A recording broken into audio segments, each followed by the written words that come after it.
Olá, tudo bem? Professor Alcides. E hoje a gente começa o nosso estudo sobre a eletrodinâmica, tá? Que é falar sobre corrente elétrica, tudo bem? Que é uma situação sim, extremamente importante para o nosso dia a dia, né? Sem corrente elétrica, galera, a coisa complica, tudo bem? Nessa primeira aula, nós vamos falar então sobre a intensidade da corrente elétrica e os efeitos dela, beleza? Vamos nessa?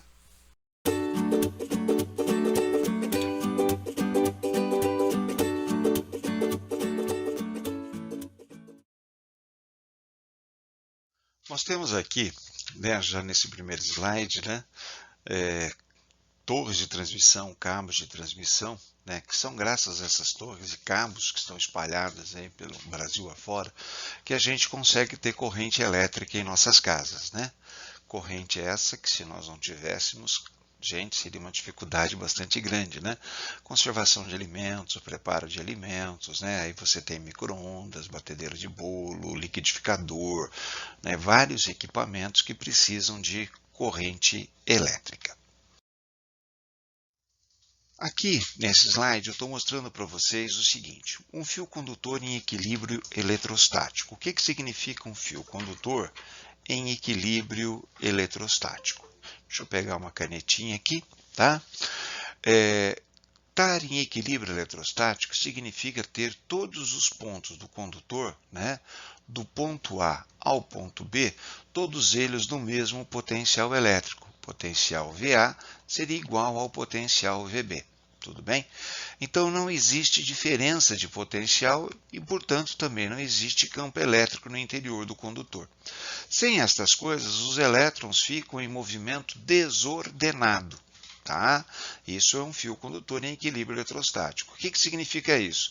Nada mais, nada menos, gente, que você ter um pedaço de fio que não está ligado a absolutamente nada. Ele é um condutor em equilíbrio eletrostático. Tudo bem? Para eu gerar a corrente elétrica, que é colocar esses elétrons em movimento, eu vou precisar de uma coisa chamada fonte de tensão. Tá? A pilha, por exemplo, ela é uma fonte de tensão. Entre o polo positivo e o polo negativo, nas pilhas comuns, existe uma diferença de potencial de 1,5 volts. Tá? A reação química aí dentro da pilha, né, é que vai fazer a geração dessa diferença de potencial. Existe na tua casa outras fontes de tensão. Tá? Por exemplo, a tomada. A tomada é uma fonte de tensão. Qual é a diferença entre a tomada e a pilha? É que na tomada eu tenho uma fonte de tensão alternada. Tá? E na pilha essa fonte de tensão é contínua. Tudo bem? O que seria uma fonte de tensão alternada? Vamos imaginar que entre esses dois buraquinhos da tomada, né, você diz que existe uma DDP de 127 volts. Tudo bem? Então, num dos buraquinhos, né, eu teria 0 volts. No outro eu tenho mais 127 menos 127. Tá? Então, ela fica alternando entre o mais e o menos, a grosso modo, né, numa razão aí de aproximadamente 60 vezes por segundo. Tá? Então, ela é alternada. Beleza? Mas é uma outra fonte de tensão. Tem pessoas que têm aquelas células fotovoltaicas. As células fotovoltaicas também são fontes de tensão. Beleza? Muito bem. De posse de uma fonte de tensão, se eu ligar esta fonte de tensão aos terminais de um condutor, a DDP vai fazer aparecer dentro do condutor um campo elétrico. E esse campo elétrico vai pôr ordem na bagunça.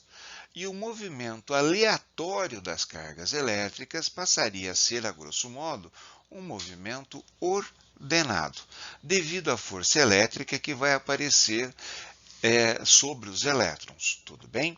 Então vamos entender aqui um pouquinho. No interior do condutor vai aparecer um campo elétrico, que ele tem o sentido do maior para o menor potencial, né? Do maior para o menor potencial. Tá? Este é o sentido do campo elétrico. Tá? Esse campo elétrico vai fazer aparecer a força sobre os elétrons que estão ali. E os elétrons livres começam a se movimentar. Tá? Moçada, não é assim exatamente como está aí na figura, tá? Um elétronzinho atrás do outro. O elétron ele tem que se movimentar dentro do meio interatômico, entre um átomo e o outro, tá? Então, o movimento ele é cheio de vai e vem, tá? Mas, no geral, no pacote geral da história, né, o elétron estava do lado de cá e depois vai estar do lado de lá. Ou seja, o elétron caminhou ao longo do condutor. Tudo bem? A esse movimento ordenado, né, das cargas elétricas é que a gente vai chamar então de corrente elétrica. Tudo bem? No pacote geral, os elétrons, a princípio, estariam todos indo para o mesmo lado, né? Os elétrons livres, tá? Continuando aqui, corrente convencional. Bom, o que está acontecendo aqui? Nós temos a corrente convencional, que estaria representando o movimento de cargas positivas, tá? Do maior potencial, que eu vou dizer que é o VA, para o menor potencial, que eu vou dizer que é o VB. Tá?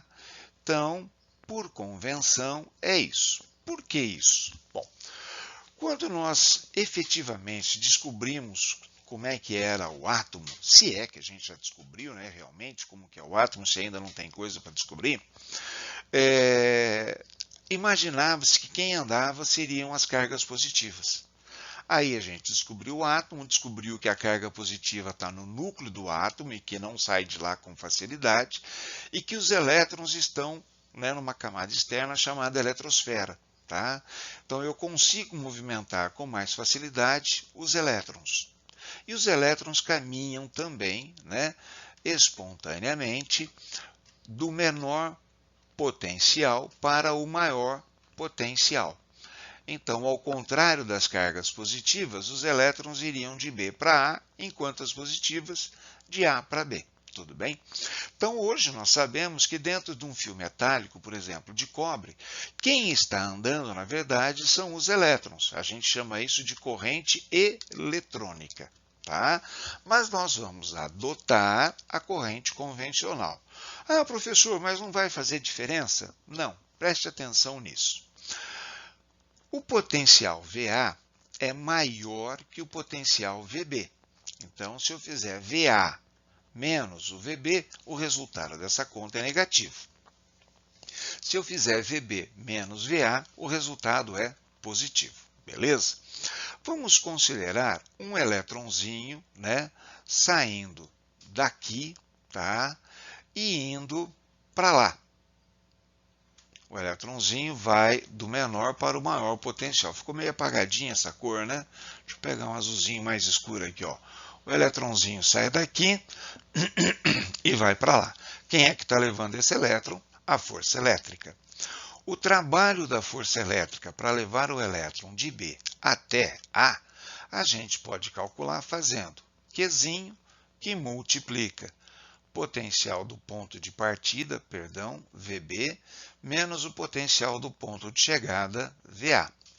Esta carga é negativa. Esta DDP vai ser negativa. Menos vezes menos, mais. Então, esse trabalho é positivo, ou seja, é um movimento espontâneo de cargas elétricas onde eu tenho perda de energia potencial. Bom, agora vamos ver aqui. O próton, né, ou a carga positiva, estaria indo espontaneamente do A para o B. Então, agora o trabalho da força elétrica está levando do A para o B. Como é que eu calculo? Qzinho que multiplica VA, ponto de partida, VB, ponto de chegada. Esta carga é positiva. A diferença de potencial também. O resultado é positivo. Ou seja, nas duas situações, o trabalho realizado pela força elétrica é o mesmo, né? O valor da carga do elétron e o valor da carga do próton é o mesmo. Então, o trabalho realizado seria o mesmo. Portanto, independe eu considerar a carga negativa andando para um lado ou a positiva andando para o outro, o resultado na transformação final de energia vai ser o mesmo. Tá?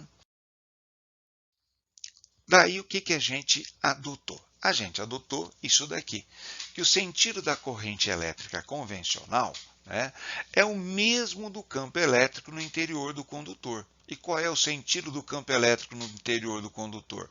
Do maior para o menor potencial. Tudo bem? Então, a nossa corrente elétrica vai adotar o mesmo sentido do campo elétrico. Então, essa é a corrente elétrica convencional. Tá? Tudo bem? Ela tem sentido contrário da corrente eletrônica. Beleza? Bom, e a intensidade da corrente? Vamos imaginar que a gente tem aqui um fio condutor, né? E entre um ladinho e o outro do nosso fio condutor, existe a famosa diferença de potencial, VA e VB. Vamos imaginar ainda que fosse possível eu olhar dentro do condutor e ver os elétrons atravessando ali, tá? Ver os elétrons atravessando ali dentro. Como é que eu vou fazer para calcular a intensidade da corrente elétrica? Muito bem. Para calcular a intensidade da corrente elétrica, nós vamos fazer a relação entre a quantidade de carga que está atravessando e o intervalo de tempo. A quantidade de carga, nós vimos lá nas nossas primeiras aulas, que ela pode ser calculada fazendo N vezes E, onde N é o número de elétrons e E é o valor da carga do elétron. Tudo bem? Então, a corrente elétrica também pode ser escrita como sendo N vezes E sobre ΔT. A unidade da intensidade de corrente elétrica no sistema internacional é o ampere. Tá? E o ampere é 1 coulomb por segundo. Tudo bem? Só uma curiosidade. Grandeza fundamental é o ampere, nem o coulomb nem o segundo. Então, grandeza fundamental é o ampere. O ampere apareceu primeiro que o coulomb. Tudo bem? Beleza? Então, quando você quiser a carga de 1 coulomb, você tem que multiplicar 1 ampere vezes 1 segundo. Tá? Aí você tem a carga de 1 coulomb. Tudo bem? Corrente vezes tempo. Né? Tá vendo aqui, ó? Tempo dividindo, vai para lá multiplicando. Então, a carga, o nosso ΔQ, seria a corrente vezes o intervalo de tempo. Tá? Entendido até aqui? Então, vamos lá mais um pouquinho. A nossa corrente elétrica ela pode ser representada através do gráfico da corrente pelo tempo. Tudo bem? Aqui eu fiz um gráfico geral qualquer. Tá? Só para a gente entender. A quantidade de carga que atravessa o condutor num determinado intervalo de tempo, né? E aqui estaria o intervalo de tempo, ela pode ser dada pela área entre o gráfico e o eixo do tempo dentro desse intervalo de tempo. Tudo bem? Ah, professor, mas essa área é muito difícil de calcular. Sim, dependendo de como é o gráfico, ela dá um certo trabalho. Mas para a gente aqui, no ensino médio, ela é ou um retângulo, tá? Ou então, né, na pior das hipóteses, assim, bem difícil, né? Nosso amiguinho jacaré ali vai dizer para você que ela pode ser a área de um triângulo ou a área de um trapézio, tá? Simplesinho assim, beleza? Nós temos ainda alguns tipos de corrente elétrica. Por exemplo, a corrente contínua, que é essa que você tem na pilha, na bateria do carro, na bateria do teu celular, tá? Essa é a corrente contínua. Muitos equipamentos, né, eles se ligam na tomada da tua casa que tem uma corrente alternada, mas ali dentro tem um dispositivo eletrônico que transforma aquela corrente alternada em corrente contínua para o equipamento funcionar. Tudo bem? Então, a corrente contínua, o gráfico seria essa carinha aqui. Tá? A corrente se mantém constante o tempo todo, tá? Uma corrente contínua constante, tá? Eu tenho outros tipos de corrente contínua que já vou conversar com vocês, tudo bem? A corrente que é fornecida às nossas casas, às cidades, às indústrias, essa é a corrente alternada. Tá? Ela é produzida nos grandes geradores, a hidrelétrica, termos nucleares, a termoelétrica. Tá? E a corrente alternada tem essa carinha aqui.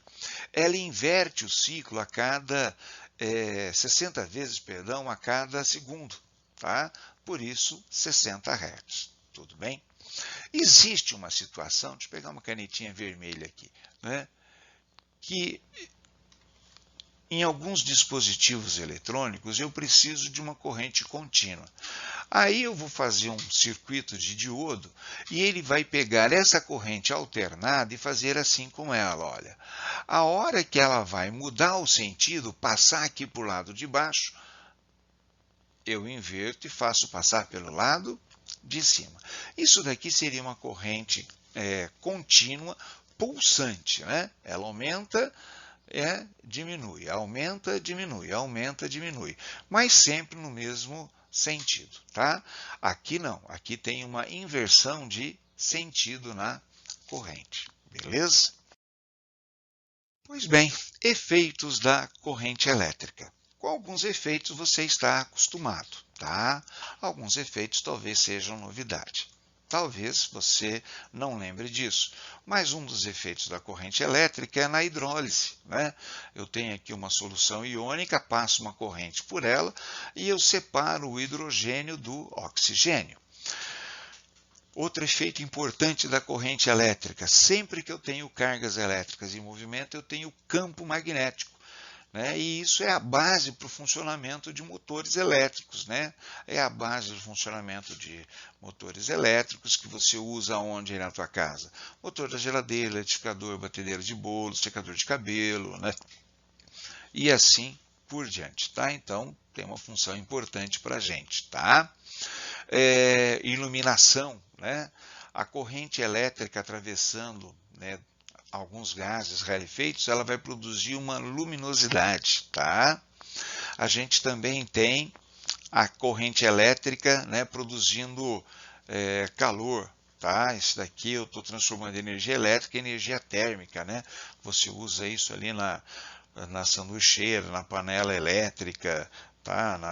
Na tal aquela fritadeira que usa o ar quente, né? Tudo ali eu tenho, né, a corrente elétrica transformando a energia potencial elétrica em outras formas de energia, tá?